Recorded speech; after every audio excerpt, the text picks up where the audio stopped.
Peace, peace, peace, family. How y'all doing? All our family coming to you live.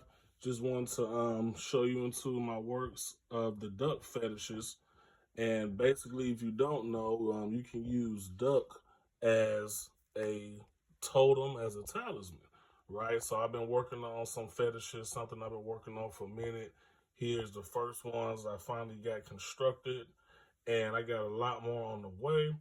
And basically what you want to do is that you use these for different modalities, right? So for example, this one's going to be turned into a body personal protection guard armor, right? This is a dream one, okay? It's going to be used to be put by the pillow, right? This one here is going to be for healing works, okay? Anything dealing with the water spirits.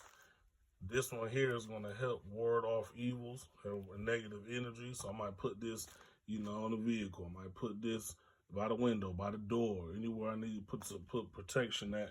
This same thing with this one. It's going to help with divination and ward off energies that don't need to be present, right? So the thing with duck magic is just that it's using that animal spirit for its purpose. And duck has a lot of protection, has a lot of connection with the water spirits, a lot of water magic tied into it, being a water creature.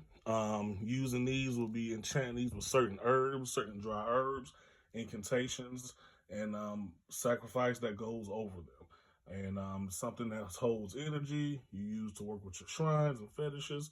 So yeah, that's pretty much some of the engine. You'll see a lot more, like I said, a lot more coming soon. And there you go. Peace and blessings, and ASHE.